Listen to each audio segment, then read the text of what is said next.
Not all breakfasts are created equal, just ask CJ. Today I want to show you a really fun way to elevate your breakfast game. We're gonna do a maple sausage breakfast hash. It's really simple, really elegant, and you can serve it for a whole group or just a two. It's really fun. I'm gonna quit talking and show you how to do it.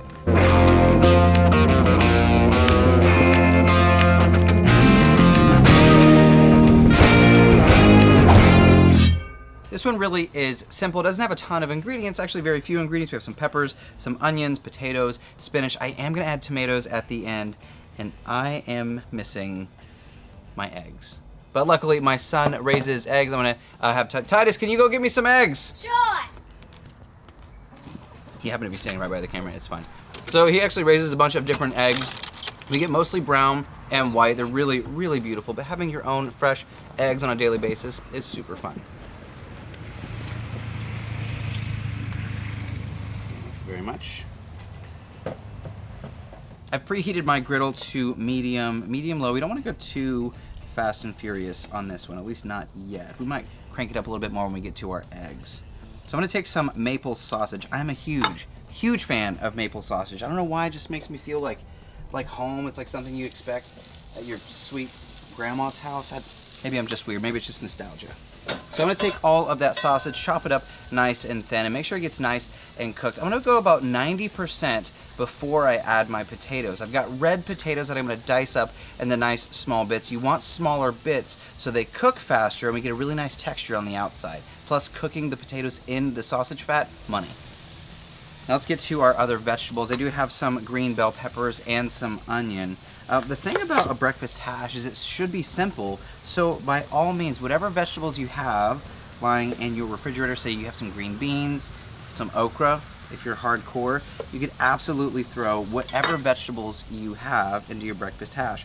But for today, I'm just gonna do some diced yellow onion, diced red bell pepper, and some diced green bell pepper. The main thing to remember with the hash is not to overthink it. It's very simple. It should be simple. Add our vegetables to our potatoes and our sausage. That sausage had just gotten a little bit crisp, just sitting on the griddle for that little bit of time. Everything's gonna cook together. All of those flavors are gonna complement one another. Be sure to hit it with a bit of salt and pepper. Add some water if you like to steam, and toss that all together. Let it cook for 3 to 4 minutes or until the potatoes are nice and soft. The last thing I want to do, I definitely save for last. I've got some baby spinach and some tomatoes. You definitely do this last because you don't want them to get too weepy, too overcooked. Plus, tomatoes have a ton of liquid in them, which is a good thing, but we don't want to lose all of that wonderful flavor. So these beautiful little cherry tomatoes are going to go last with our spinach right over the top. I'm sure you've heard this from Betty and lots of other fantastic cooks. Tomatoes really can handle a lot of salt, so if you want to add a bit more salt at this point, you can. I feel like I may have said this before, yet you don't lump me into that fantastic cook thing. Don't worry, I won't. I'm sorry, that stung a little. You're dead to me. Yeah, well, let's give this a little toss, let that spinach wilt, and let those tomatoes heat up. But we do want to be finished before they start to burst and turn into tomato sauce. But look at all this beautiful color we've created. We've created a ton of beautiful action right here. Now you notice I've had a cast iron pan on the griddle heating up this whole time. Now if you wanted to do this more like a family style or like a really beautiful platter, something that's ready to post to IG, do it for the gram, as CJ does, you can do everything in a big cast iron. It makes for a prettier picture, prettier presentation, or you can do it right on your griddle top if you don't have a cute little, it's cute, right? Is it cute though? It's a cute cast iron. But what I'm gonna do, I'm gonna actually take half of this and we'll go into our cast iron just like this. So we're gonna do it both ways so you guys can see it.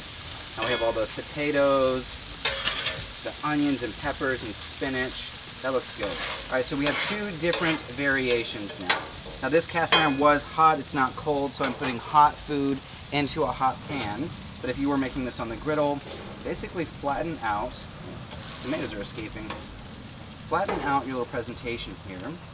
Now let's take our scraper. We're gonna make 2 little, maybe 3 little gaps right here. CJ, can you see that I'm making a little space right here? Looks like its own little face. It's like a little egg ring, right? Let's do 2 of them in here. So give it some separation between your vegetables, so you have 2 nice little pockets. Now, Ethan, I'm gonna grab these eggs. Can you see me grabbing these eggs? Beautiful egg shot. My son's eggs. Just want to make sure you see it. Crack your eggs right in to those little holes that we made. Now this is nice for 2 reasons. It's going to hold our eggs shape. It's also going to kind of cook into everything else, so we get this really beautiful look, and we get a really evenly cooked egg. Hit that with just a bit of salt and pepper. Now you can go as long as you like. I personally like a nice sexy yolk, but you can cook it further if you want. Go over medium, over hard, however you like. You can even dome it if you wanted to go a little bit faster, but I'm gonna let these go for 2 to 3 minutes until they're just the way I like them.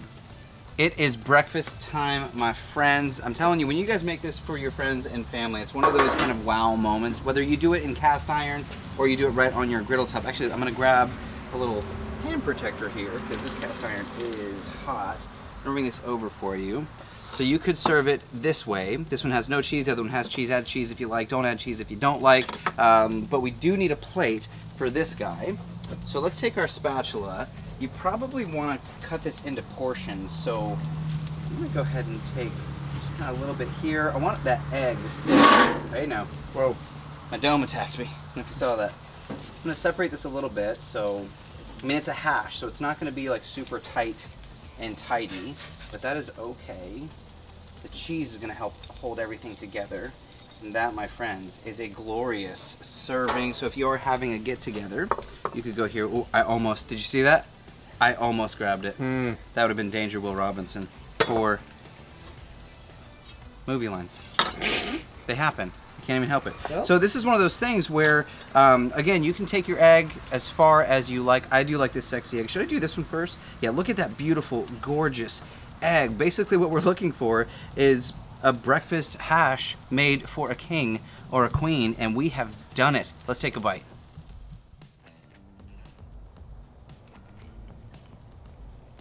Potatoes are tender. Little bits of sausage. I only got a little bit of sausage. Let me find some more. Oh, and we can't forget about those stunning tomatoes. Now remember, we put those in last just to steam. Now you notice they are soft, but they still hold their shape, which is really nice. It didn't turn into like tomato sauce, which we don't want. That'll kind of make everything look a little weepy and not so much fun. Whoa, all that cheese. There we go.